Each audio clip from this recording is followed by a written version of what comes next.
Now, as we mentioned just now, the launch date for South Korea's first homegrown space rocket Nuri has been set June 21st.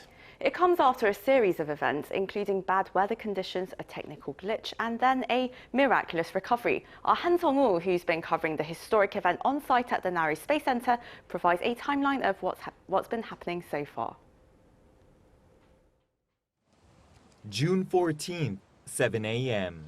The Korea Aerospace Research Institute and the Ministry of Science and ICT delay Nuri's second launch, originally scheduled for June 15th, 24 hours due to strong winds. Today's weather forecast posed obstacles to the transportation of the rocket, and once it's erected, the screening of umbilical cords and connecting the cables could have been dangerous for the engineers.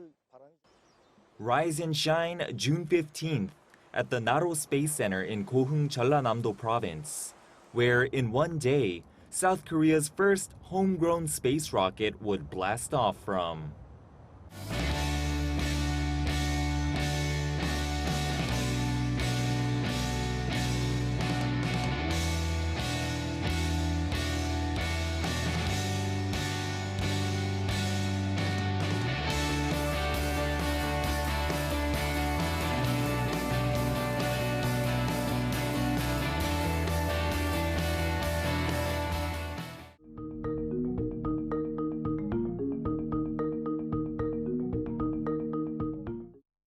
With Nuri still next to the umbilical tower, engineers realize something's not right with the oxidizer level sensor in the three-stage rocket's first stage.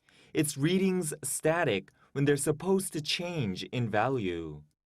An issue that didn't arise during its first launch last year, which failed to put a dummy satellite into orbit after the rocket's third stage burned out earlier than expected. Officials concluding at the time the loosening of a fixture holding a helium tank inside the third stage's oxidizer tank was the problem. And on June 15th at 5:15 p.m. comes the decision to postpone the launch indefinitely. After trying to figure out the issue at the launch pad, we realized it was not possible to get up close and analyze the problem while it's standing up. That's why we decided it's impossible to carry out the launch at the moment.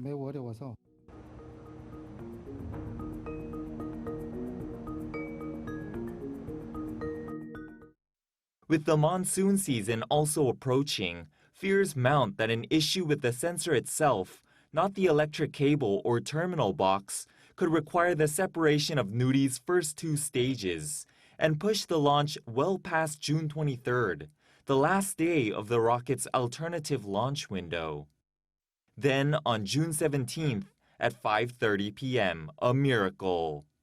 Authorities announced they've replaced the core of the oxidizer level sensor in Nuri's first stage that was malfunctioning without disassembling the rocket, and confirm the sensor now works fine.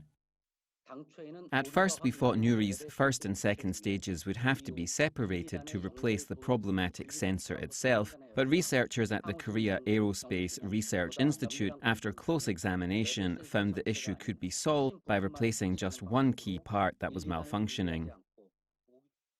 Hence, a new launch date, June 21st. And now all that's left, Nuri soaring into the skies, so that South Korea can become the world's 7th country to launch a space rocket independently capable of placing a satellite weighing over a ton into orbit using domestic technology. Han Seong-woo, Arirang News, Gohung.